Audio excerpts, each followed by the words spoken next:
प्रारंभ करते हैं। ओम नमः सिद्धेश्वर। नमो हरिहंता, नमो सिद्धाणं, नमो आर्याणं, नमो वज्रायाणं, नमो लोहे तर्पसाहूणम्। मंगलम भगवान वीरो, मंगलम गौतमो हरि, मंगलम कुंद कुंदारियो, जय हरिमोस्तु मंगलम। सर्व मंगल मांगल्यम, सर्व कल्याण कारकम, प्रधानम सर्व धर्माणां, जैनम जयतु शासनम, जैनम जयतु शासनम। यस्य स्वयं स्वभावाप्ति, अभावे प्रकाश कर्मणा, तस्मै संजाने रूपाय, नमोस्तु परमात्मने। प्रगटा सहज स्वभाव निज, हुई करम हरिनाश, ज्ञान रूप परमात्म को, प्रणिमु मिले प्रकाश, प्रणिमु मिले प्रकाश। आचार्य पूज्यपाद स्वामी द्वारा विरचित यह स्तोत्र नामक ग्रंथ, जो कि 51 गाथाओं में निबद्ध है और 51 गाथाओं के माध्यम से जो इष्ट का उपदेश दे रहा है, हमें उस गायक स्वभाव को बता रहा है, उस गायक स्वभाव में रमने का, उस गायक स्वभाव में रहने का उपदेश दे रहा है। ऐसे इस अद्भुत अनुपम ग्रंथ पर हमारी चर्चा चल रही है। इसके अंदर हमारी चर्चा चल रही थी गाथा नंबर 30 पर। गाथा नंबर 30 में और उसके पहले की कुछ गाथाओं में आचार्य देव बता रहे हैं कि ये साधक जीव जब साधना करता है तो उसके विचार किस प्रकार के होते हैं, उसका चिंतन किस प्रकार का होता है, उसके परिणाम किस प्रकार के होते हैं। उन बातों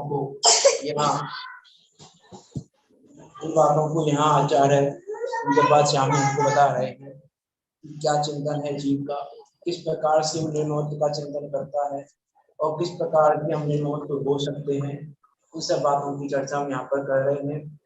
गाथा नंबर 30 में आचार्य पूज्यपाद स्वामी ने कह दिया कि किसकी इच्छा करते हो और किस लिए इच्छा करते हो। वास्तव में इस जगत में, पूरे विश्व में ऐसा कोई पुद्गल परमाणु नहीं है जिसको हमने आज तक कभी ना कभी भोगा ना हो। प्रत्येक पुद्गल परमाणु को हमने एक दो बार नहीं, अनंतों बार भोग कर छोड़ा है। इसीलिए उस शिष्ट को, उस बमन को हम किस प्रकार से चाहें, अर्थात जो ज्ञानी जीव है वो किस प्रकार से इच्छा करे, अर्थात किसी भी प्रकार से उन विषय भोगों की इच्छा ज्ञानी को नहीं हो सकती। इस प्रकार की बात यहाँ गाथा नंबर 30 में की। उसके बाद एक प्रश्न वहां पर उठा शिष्य का कि बात तो आपकी ठीक है, लेकिन फिर हमको भोगने का भाव किस लिए आता है, और ये पुद्गल किस लिए बनते हैं, क्यों बनते हैं, किस प्रकार से बनते हैं, क्या है इनके पीछे मामला पानी क्या है इसका, वो यहाँ शिष्य पूछना चाह रहा है कि ये भोगने का भाव हमें आता क्यों है। ज्ञानी जीव भी है, सम्य दृष्टि जीव भी है। तो सम्य दृष्टि जीव ने भी जब जान लिया कि उच्छिष्ट है, बमन है, भोगने योग्य नहीं है, उसको इच्छा नहीं हो रही है, आसक्ति नहीं है, लेकिन फिर भी भोग रहा है, तो ऐसा क्या है उसके पीछे, उन सबकी चर्चा यहाँ आचार्य पूज्यपाद स्वामी 31 नंबर की गाथा में कर रहे हैं। देखो क्या कह रहे हैं, बहुत सुंदर गाथा है और एक बहुत सुंदर न्याय को लेकर यहाँ बात की गई है। देखो क्या कह रहे हैं, कर्म कर्म हितावन्ति, जीव जीव हित स्पृहा, स्वे स्वे प्रभाव भूयस्तत्वे, स्वार्थम कवना वांछति। क्या कह रहे हैं, कर्म कर्म हितावन्ति, कर्म कर्म का हित चाहता है, जीवो जीव हित स्पृहा, और जीव जीव का हित चाहता है। स्व स्व प्रभाव भूयस्तत्वे, स्व यानी स्व से यानी अपना, प्रभाव यानी प्रभाव, अपना अपना प्रभाव, भूयस्तत्वे अर्थात बढ़ने पर, इस जगत में का बा ऐसा कौन है जो स्वार्थम अपने स्वार्थ से ना वांछति नहीं चाहेगा। क्या कहना चाह रहे हैं यहाँ पर आचार्य प्रियपाल स्वामी? इस जगत में दो चीजें हैं, एक तो मैं हूँ और एक कर्म है। दो वस्तुएं जगत में दिखाई देती हैं आपको, एक तो मैं हूँ जीव और एक है कर्म। जीव और कर्म के अलावा तो क्या है? तो जीव और कर्म दो चीजें हैं। अब इन जीव और कर्मों की परेशानी क्या है कि इस जगत का ऐसा न्याय है कि प्रत्येक व्यक्ति अपना अपना ही चाहता है, प्रत्येक व्यक्ति अपना स्वार्थ चाहता है। सब पूरा जगत स्वार्थ से भरा हुआ है, पूरा जगत स्वार्थ चाहता है। हम अपने बच्चे को बढ़ता हुआ देखना चाहते हैं, दूसरे के बच्चे को बढ़ता हुआ नहीं देखना चाहते। हम अपनी वृद्धि करना चाहते हैं, दूसरे की वृद्धि नहीं करना चाहते। हम अपने वंश की वृद्धि करना चाहते हैं, दूसरों की नहीं करना चाहते। कहीं पर भी हम लगाएं कि हम अपना हित चाहते हैं।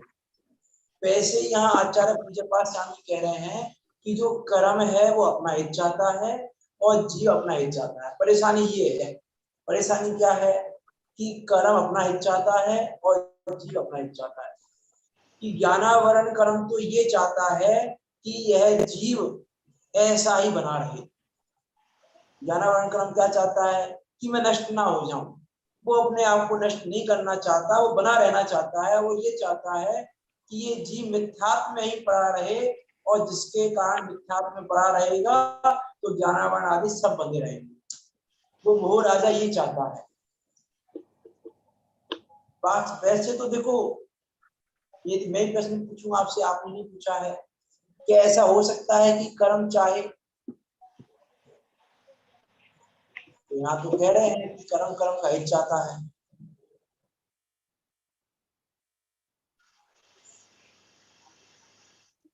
व्यवहार से कह रहे हैं, हाँ, व्यवहार से कह रहे हैं। कर्म कर्म में चाहना नाम की चीजें ही नहीं है, वो तो व्यवहार से होते वचन है। तो व्यवहार से है क्या? व्यवहार से चाहता है कर्म? व्यवहार से रूपक बनाया है, रूपक है, बस और कुछ नहीं है। देखो, वास्तव में तो व्यवहार से भी ऐसा संभव नहीं है, क्योंकि चाहने के लिए तो चेतनपना चाहिए। चाहिए। बिना चेतनपने के तो कोई चाह नहीं सकता, और चेतनपना वहां है नहीं। तो यहाँ तो एक अलंकारिक शब्द का, रूपक अलंकार का प्रयोग किया है। एक रूपक अलंकार का प्रयोग करके आचार्य पूज्यपाद स्वामी यहाँ कुछ समझाना चाह रहे हैं हमको, कुछ बताना चाह रहे हैं हमको। इसलिए यहाँ इस प्रकार की बात है, हमको बराबर समझते हुए चलना। इसलिए मैंने ये बात कह दी। कर्म बार बार मैं कहूंगा इस बात को, कर्म चाहता है, कर्म चाहता है, कर्म अपना ही चाहता है। देखो, ये तो युद्ध है, युद्ध है, ये संघर्ष है। एक आपने नाटिका पढ़ी हो, नहीं पढ़ी हो तो पढ़नी चाहिए, बहुत सुंदर नाटिका है। हरकचंद जी की है ये नाटिका, मुक्ति का संघर्ष। मुक्ति का संघर्ष। हाँ, बहुत सुंदर नाटिका है। मैंने प्रयास भी किया है पद्यानुवाद करने का, उसका काम भी चल रहा है। ये बहुत सुंदर नाटिका है, मुक्ति का संघर्ष। उसका टाइटल है मुक्ति का संघर्ष। तो इस गाथा में भी कुछ इसी प्रकार का संघर्ष बता रहे हैं कि जीव और कर्म में संघर्ष चलता है। वहां पे क्या बताया है उसमें मैं शॉर्ट में आपको बता दूं कि चेतन राजा जो है वो मोह के पास में है, मोह राजा के पास में है। और मोह राजा ने कुबुद्धि रानी को उसके पास रखा हुआ है, मतलब रूपक दिए हुए हैं, कुबुद्धि रानी, मोह राजा, चेतन राजा। तो वो कुबुद्धि रानी उसको शराब पिलाई जा रही है, पिलाई जा रही है, पिलाई जा रही है। उसको अपने परिवारजनों की सुध भी नहीं आने देती, उसको अपने परिवारजनों की सुध भी नहीं आने देती। उसके परिवारजन बेचारे बहाल, जैसे कि कोई राजा किसी के अपहरण में आ जाए और उसके परिवारजन बाहर ऐसा ही जंगलों भटक रहे हों, उस प्रकार से उसके जंगल में विवेक राज, उसका विवेक है, उसकी सुबुद्धि रानी है, इस प्रकार के हैं। तो वो भटक रहे हैं, लेकिन वो शराब के नशे में है, शराब पिलाई जा रही है कुबुद्धि रानी। वो राजा ने कहा हुआ है भाई इसको शराब से बाहर मत आने देना, इसको जब भी जगे ये तब भी नींद खुले इसको शराब पिला देना। तो शराब पे शराब पिलाई जा रही है, सुध भी नहीं आने दे रही है। फिर बड़े मुश्किल से वो विवेक, अपने विवेक का प्रयोग करते हुए जो उसके दो बेटे हैं पुण्य और पाप, तो पुण्य से मिलकर वो चेतन के पास पहुंचता है और चेतन के पास पहुंचकर उसको बताता है सारी बातें। फिर वो वहां से बाहर निकलता है, फिर दोनों में युद्ध चलता है। किस किस प्रकार के युद्ध चलते हैं, कौन कौन से अस्त्र शस्त्र आते हैं, किस प्रकार से आत्मानुभव होकर वो चौथे गुण स्थान में पहुंच जाता है, इतने भोराजा के इतने सैनिकों को वध कर देता है। इस प्रकार का रूपक का प्रयोग किया है वहां पर भी।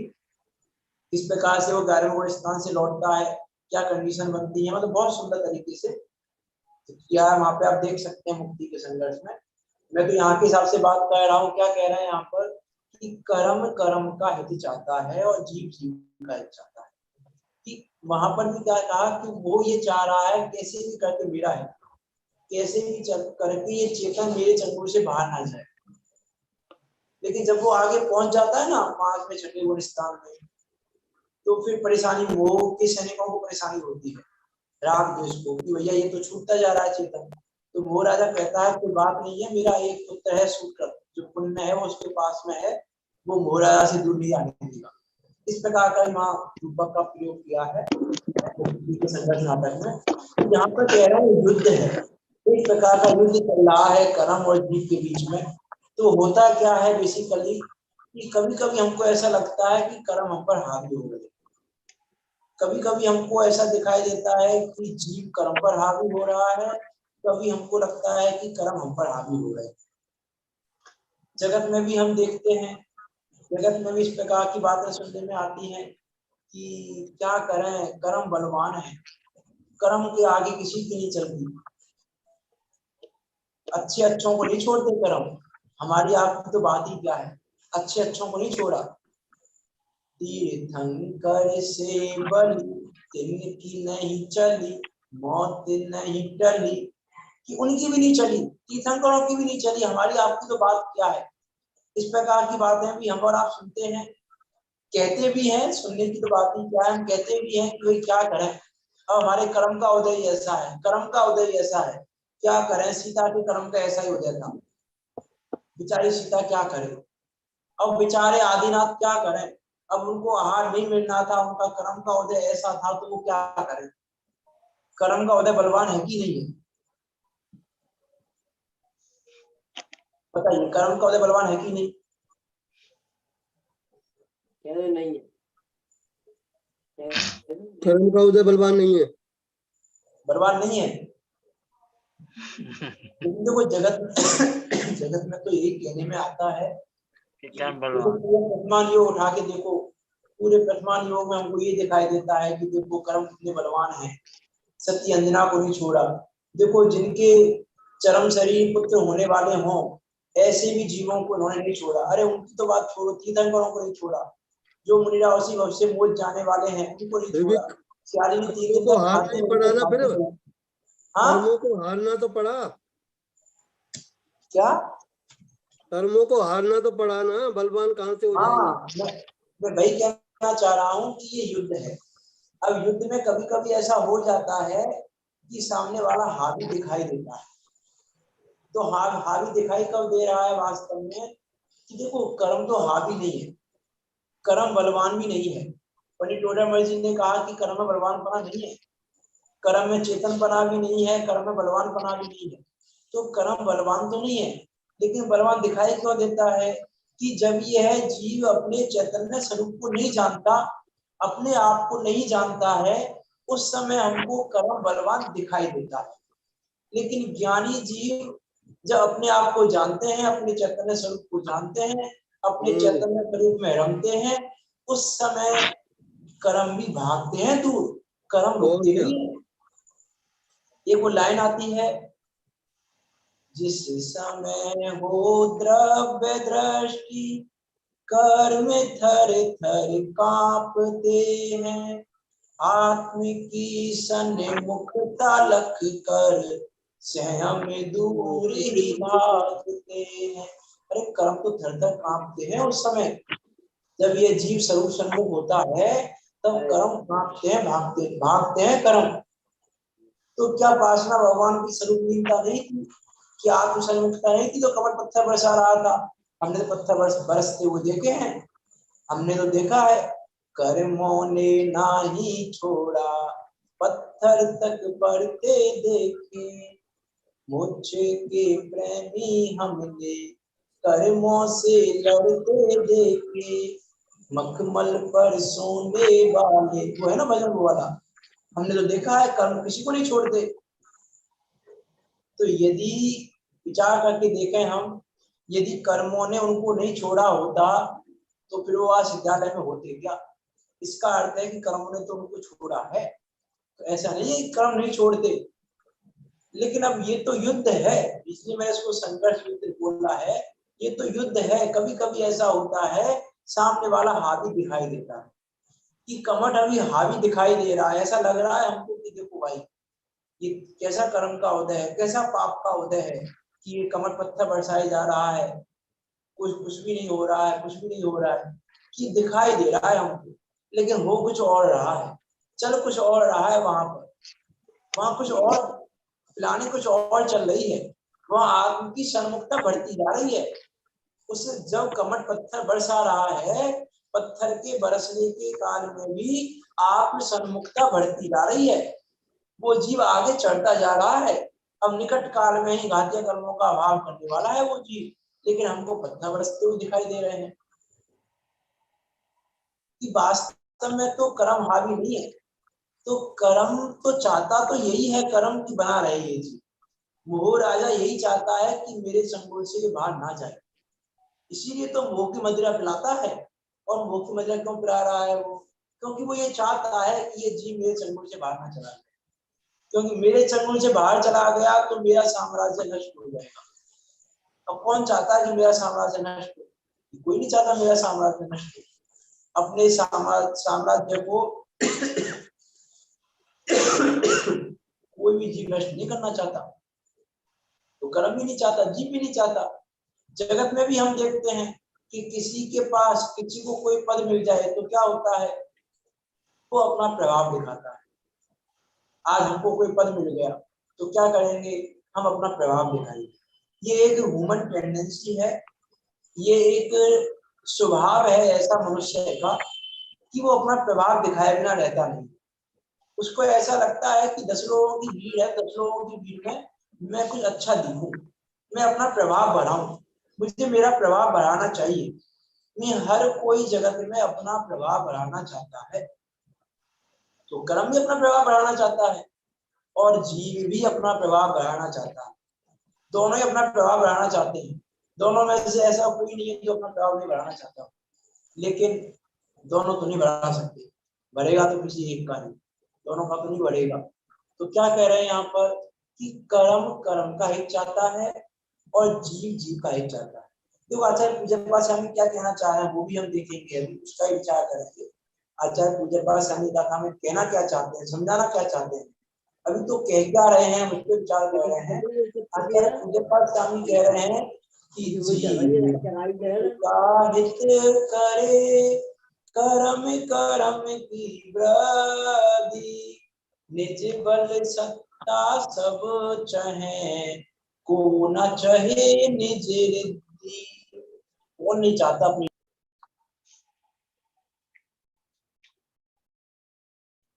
नहीं चाहता है अपने बल से सत्ताओं को प्राप्त करना, कि मुझे सत्ता मिले। अपने अपने बल का प्रयोग करके सत्ता को कौन नहीं पाना चाहता। जगत में भी हम देखते हैं, कहीं राजनीति में ले लूं, कहीं पर भी ले लूं, सब अनेकों अनेक प्रकार से सत्ता को प्राप्त करना चाहते हैं। किसी भी प्रकार से मेरी सत्ता बनी रहे, मेरी सत्ता बची रहे। वैसे ही ये कर्म भी है कि कर्म भी ये चाहता है कि मेरी सत्ता का नाश ना हो जाए। मेरी सरकार चल रही है तो मेरी सरकार चलती रहे, कर्म ये चाहता है कि जीव की सरकार ना आ जाए, मेरी सरकार चलती रहे, कर्म ये चाहता है।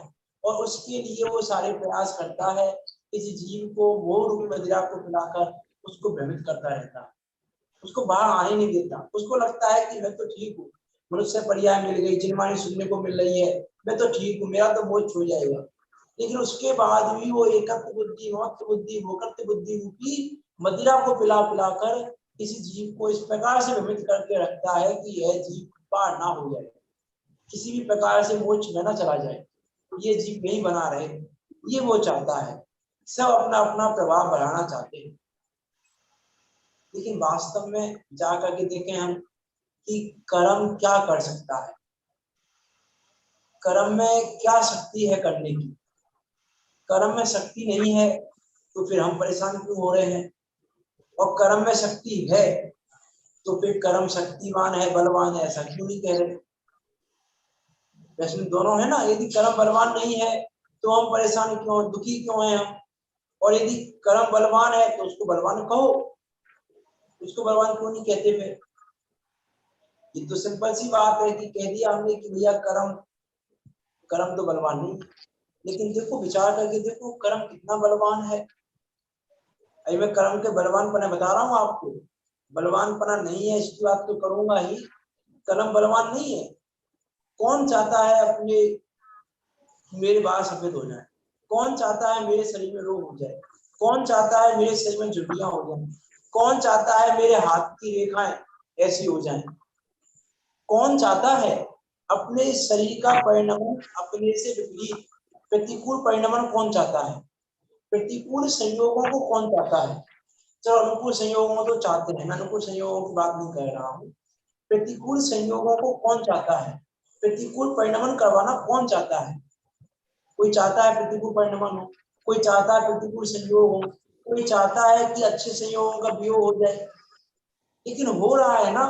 कौन कर रहा है इनको, करने वाला कौन है, संयोग का वियोग कौन कर रहा है, कौन कर रहा है संयोग का वियोग, बताइए कौन कर रहा है संयोग का वियोग। पुद्गल का स्वभाव है ये संयोग, संयोग होना, जुड़ना, छोड़ना। बिल्कुल सही बात है।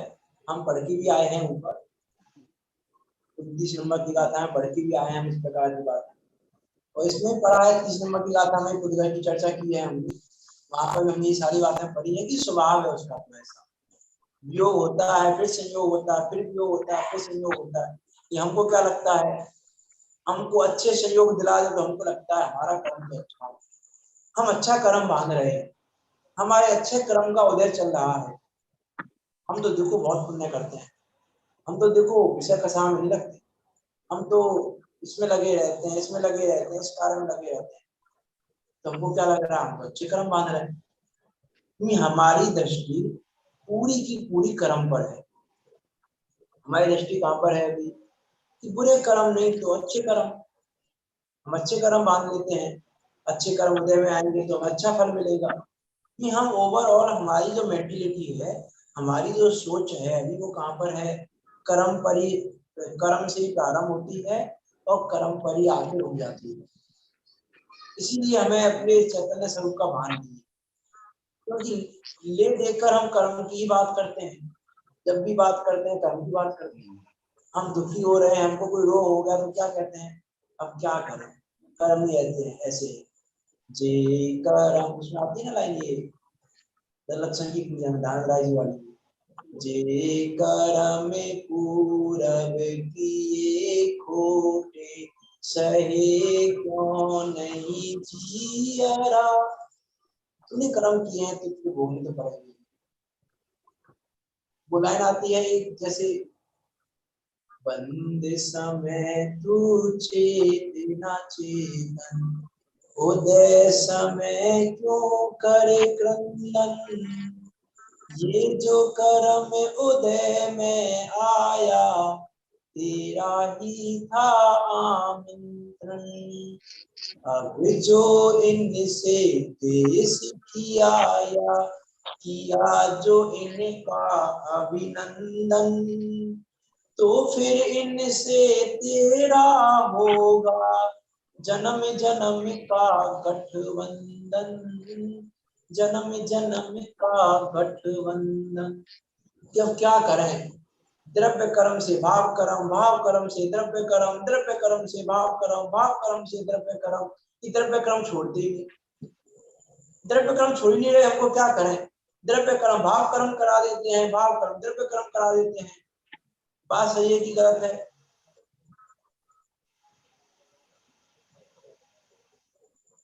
बात सही है कि गलत है? द्रव्य कर्म नहीं छोड़ रहे ना हमको। अब परेशान हम किससे हैं? द्रव्य कर्म से परेशान हैं। द्रव्य कर्म ही हमको छूटते नहीं, भाव कर्म करा देते हैं।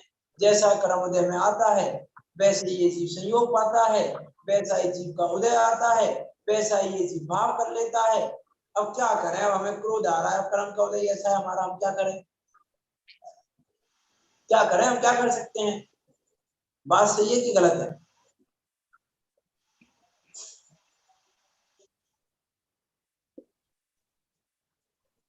कर्म को हम कर ही नहीं सकते। हाँ, कर्म को हम कर ही नहीं सकते, पुद्गल कर्म को कैसे कर सकते हैं? हाँ, देखो हम ऊपर पढ़ के भी आए हैं कि इन कर्मों ने तो प्रवेश ही कहाँ किया। हम उससे भयभीत हो रहे हैं, हम उस शत्रु से भयभीत हो रहे हैं जो शत्रु हमारे महल की दीवारों में अंदर आ ही नहीं सकता। पॉसिबिलिटी भी नहीं है कि वो किसी प्रकार से आ जाए। निज प्रदेश रूपी किला है, जो कभी ना किसी से विदा है। कर मेरा गादी भी रहते बाहर, बैठ पाए कदापि न अंदर। अंतरंग में सदा अभिकारी, भाव दूर भगे सब विकारी। मेरा किला वो है जिस किले को ये कर्म रूपी शत्रु भेदने में समर्थ नहीं है। और मैं फिर भी किले के अंदर बैठकर दुखी हो रहा हूँ कि अरे कर्म आ गई, कर्म आ गई, कर्म आ गई। अरे जब तुझे पता है कि तेरे किले की दीवार इतनी मजबूत है कि शत्रु का कोई भी आक्रमण, किसी भी प्रकार का आक्रमण, तीव्र से तीव्र आक्रमण, भयंकर से भयंकर आक्रमण भी तेरे चैतन्य रूपी किले की दीवार को भेदने में समर्थ नहीं है, उसके बाद भी दुखी हो रहे हैं हम। उसके बाद भी दुखी हो रहे हैं हम कर्म से कि क्या करें, अब ये कर्म दुखी कर रहा है। अरे कर्म प्रवेश ही नहीं कर रहा, दुखी कैसे करेगा? कर्म का आक्रमण पूरा फैल हो रहा है चैतन्य रूपी किले के बाहर बाहर। चैतन्य रूपी किले में प्रवेश नहीं कर पा रहा ना, अनंत काल बीत गया। उस कर्म को, मोह रूपी राजा को अपनी सत्ता पाना चाहता है, वो आक्रमण करके वो विजय प्राप्त करना चाहता है चैतन्य पर। लेकिन अनंत काल बीत जाने पर भी आज तक विजय प्राप्त नहीं कर पाया। और हम क्या कह रहे हैं फिर भी कि अब क्या करें, कर्म का उदय ऐसा है, कर्म ही ऐसा है, हम क्या करें? क्या कर सकते हैं हम? कर्म के आगे चलती है क्या? कर्म के आगे अच्छों की नहीं चलती, ठीक ठाक कर्म नहीं चलती, हमारी क्या चलेगी कर्म के आगे? तो यहाँ आचार्य देव कह रहे हैं कि भाई कर्म तो अपना हित चाहता है। कर्म तो चाहता ही है कि चैतन्य राजा भोग में ही पड़ा रहे, निकले नहीं कभी, मेरी सत्ता का नाश ना हो जाए, है ना, मेरे का ना मेरी सरकार ना चली जाए। कर्म तो यही चाहता है कि मेरी सरकार बनी रहे, मेरा ही राज चलता रहे, मेरा ही शासन चलता रहे। कर्म तो यही चाहता है। लेकिन क्या करें फिर? तो कर्म अपना हित चाहता है और फिर क्या कह रहे हैं कि जीवो जीवित पर स्पृहा, जीव अपना हित चाहता है। तो हम अपना हित देखें ना, अपने स्वार्थ को देखें। यहाँ आचार्य देव कह रहे हैं कि परोपकार को छोड़ो, अपने स्वार्थ की पूर्ति करो। यहाँ स्वार्थ की पूर्ति की बात कह रहे हैं आचार्य पूज्य पाद स्वामी कि अपने स्वार्थ को सिद्ध करो। सही है कि गलत है बात?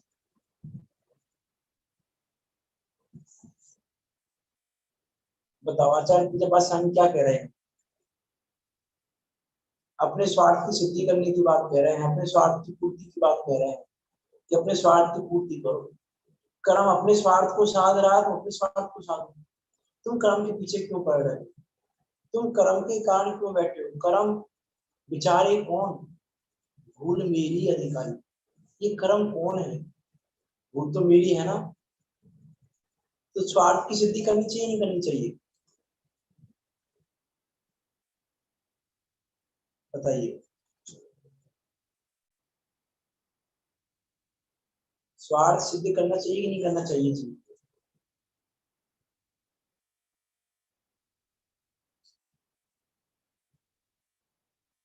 आपका म्यूट में आवाज नहीं आ रही आपकी। आत्मा का स्वार्थ तो अपना हित है, अपने सुख का स्वार्थ पूरा करना चाहिए, दूसरों का नहीं। देखो आचार्यों ने बहुत जगह इस प्रकार का उपदेश दिया है कि हे जीव तुम स्वार्थी हो जाओ, लेकिन स्वार्थ, हम स्वार्थ के नाम पर भी किसकी बात करते हैं जो हमारा नहीं है। स्वार्थ का अर्थ क्या है? स्व अर्थ, अर्थात अपना प्रयोजन, अपने प्रयोजन की सिद्धि करना है, स्वार्थ सिद्ध करना।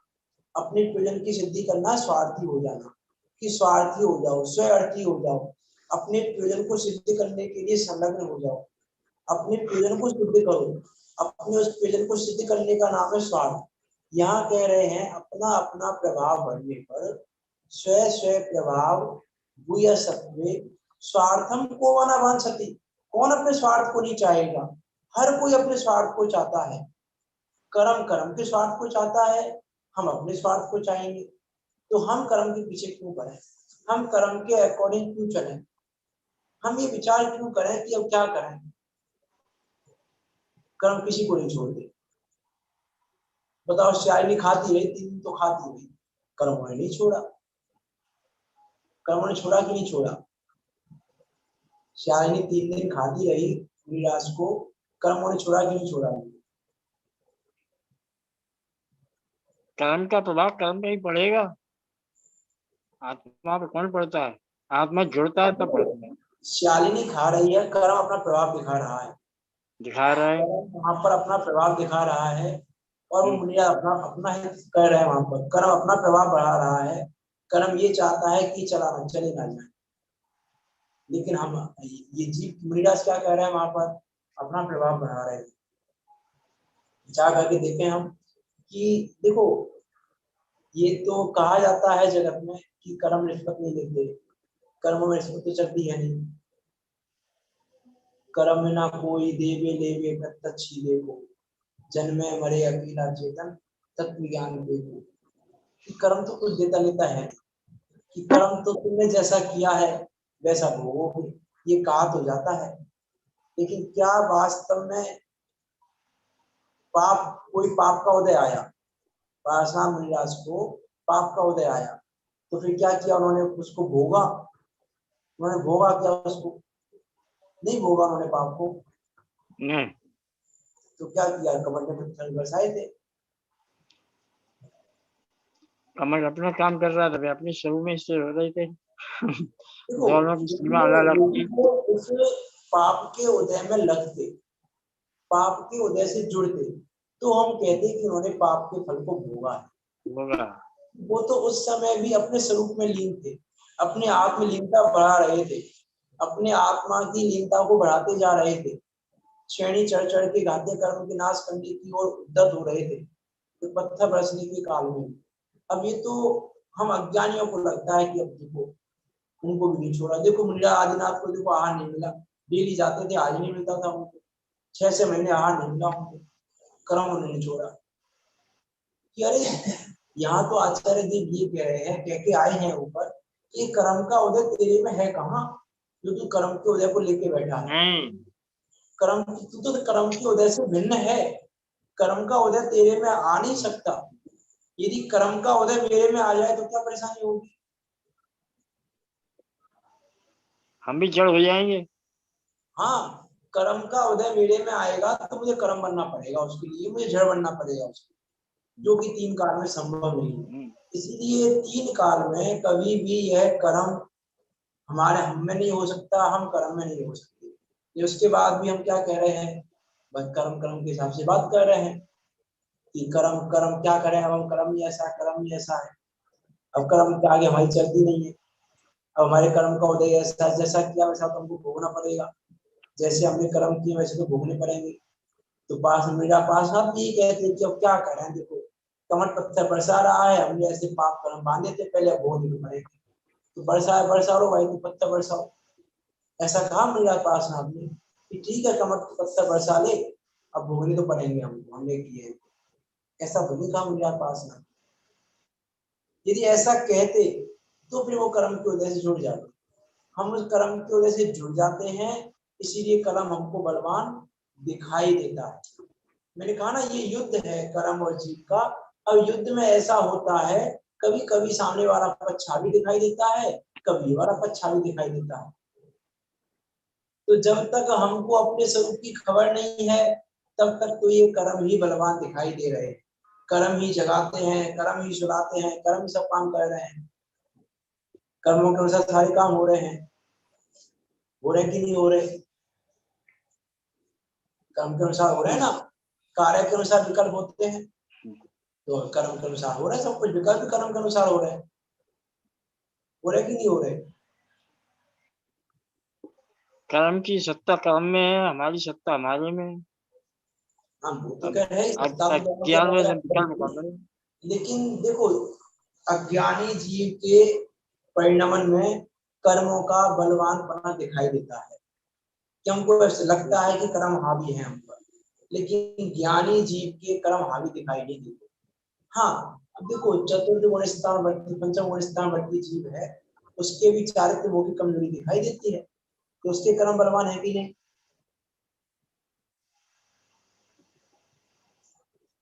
है कि नहीं कर्म बलवान? देखो वहां पर भी वास्तव में कमजोरी उसकी स्वयं की है, कमजोरी कर्म की नहीं है। हाँ। जीव स्वयं कमजोर होता है तो सामने वाला बलवान दिखाई देता है। देखो वो कहानी आती है एक कि एक शेर का बच्चा और जंगल में खो गया कहीं पर, और गीदड़ों के बीच में वो पड़ा भरा, भेड़ों के बीच में पड़ा भरा, वो भेड़ों के बीच में। तो अब वो अपने आप को क्या मानने लग गया कि मैं भेड़ हूं। तो अब वो कोई मान लो कोई मामूली सा भी जानवर उसको चेतावनी दे लड़ने की, तो वो लड़काएगा उसको कि नहीं मैं तो भेड़ हूं, तो पीछे हट जाएगा वो। और जब उसको पता चले कि नहीं मैं तो शेर हूं, तो फिर वो सामने कोई आ जाए, लड़काएगा नहीं लड़काएगा कि लड़काएगा। तो दशा में हो क्या रहा है कि जब तक उसको अपने बारे में पता ही नहीं है, वो अपने को भेड़ मानकर बैठा है, तब तक तो हमको सामने वाले पशु बलवान दिखाई दे रहे हैं। और ऐसा भी हो सकता है कि कोई छोटा मोटा पशु भी उसको पीट के चला जाए, उस भेड़ शेर के बच्चे को पीट के जा सकता है। हमको क्या लगेगा, अरे देखो यार ये तो कितना बलवान है, शेर को पीट दिया इसने। तो उसने शेर को पीटा है क्या? उसने शेर को नहीं पीटा, उसने उस भेड़ बुद्धि को पीटा है, उसने उस मान्यता को पीटा है जो अपने आप को भेड़ मानकर बैठा है। तो ऐसे ही यहाँ पर हमको कर्म बलवान दिखाई दे रहे हैं। क्यों दिखाई दे रहे हैं कर्म बलवान? क्योंकि अभी हम अपने को कर्म रूपी मानकर बैठे हैं। अभी हमारा पूरा की पूरा विचार कर्म में ही चलता है। हमें अपने बारे में सोचते नहीं, हम जीव के बारे में, तो बुरे कर्मों को नहीं तो अच्छे कर्म के बारे में सोचते हैं कि अच्छे कर्म का उदय चल रहा है, अच्छे कर्मों को बांध रहे हैं, ये विचार चलते हैं हमारे। तो जिस दिन उसको ये पता चल जाए कि मैं शेर का बच्चा हूँ, उस दिन क्या करेगा वो? अब वो सबको चेतावनी देगा, आ जाओ कोई कौन आ रहा है। अब वो बलवान हो गया। अब वो बलवान हुआ कि नहीं हुआ?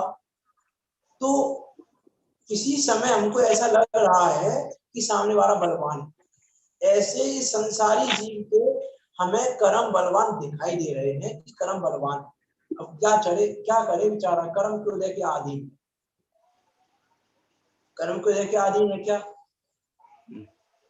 कि कर्म के उदय के आधीन है ऐसा हमको दिखाई दे रहा है कि क्या करें, इसका परिणाम तो कर्म के उदय के आधीन, कर्म के अनुसार चल रहा है। लेकिन यहाँ कह रहे हैं वास्तव में सब अपना अपना स्वार्थ चाहते हैं, तो तुम अपने स्वार्थ को छोड़कर कर्म के स्वार्थ की पूर्ति क्यों करते हो? यहाँ ये कहना चाह रहे हैं आचार्य पूज्य पाद स्वामी कि जब सब अपना अपना स्वार्थ सिद्ध कर रहे हैं, तो तुम कर्म के स्वार्थ की पूर्ति क्यों कर रहे हो? ये तो कर्म का स्वार्थ है। तुम संसार में क्यों रहना चाहते हो? तुम संसार में क्यों रहना चाहते हो? विचार करके देखें हम कि यहाँ आचार्य पूज्य पाद स्वामी कह रहे हैं कि तुम रहना चाहते हो इसलिए कर्म रहने दे रहे हैं। ये तुम नहीं चाहोगे कुछ नहीं होगा, ऐसा आता है ना।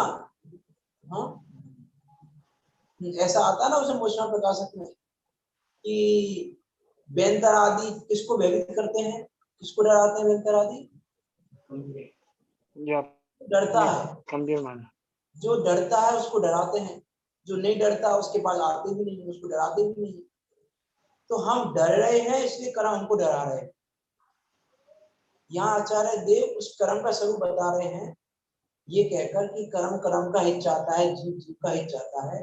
कर्म तो चाहता ही है कि उसका कुल भरे, कर्म तो चाहता ही है कि उसका बंध चलता रहे, उसकी कुल की वृद्धि होती रहे, चेतन उसको छोड़कर ना जाए किसी प्रकार से, वो तो यही चाहता है। अब हम क्या चाहते हैं कि हम भी उसकी चाह में हाँ में हाँ मिलाएं। हम कर्म की हाँ में हाँ मिला रहे हैं। कर्म कह रहा है यहाँ बैठो तो वहां बैठते हैं, कर्म कह रहा है यहाँ खड़े हो जाओ तो यहाँ खड़े हो जाते हैं। कर्म जो कह रहा है उसके अकॉर्डिंग हम कह रहे हैं। तो अपना स्वार्थ कब चाहोगे?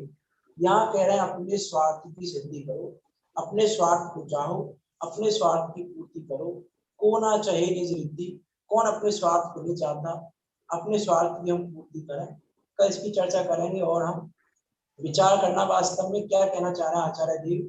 कर्म कर्म हिताबंधी, जीवा जीव स्पृहा, स्व स्व प्रभाव भूयसत्वे का वा स्वार्थम को वाना वांछति। विचार कर रहे हैं इस बात पर, हम कौन नहीं चाहता है, कौन इच्छा नहीं करता है। इस प्रकार से हम भी चाहकर अपना हित चाहें और अपने हित की सिद्धि करते हुए, अपने उस सुख को पाने के पुण्य की सिद्धि करते हुए, हम भी मोक्ष मार्ग में आगे बढ़ते हुए निकट काल में सिद्धों के बीच जाकर विराजमान हो। इसी मंगल भावना के साथ अभी की बात को यहाँ विराम देते हैं। जय मानी। कोई शंका हो आप भी पूछ सकते हैं। निज निधि निज में बताई, उपकार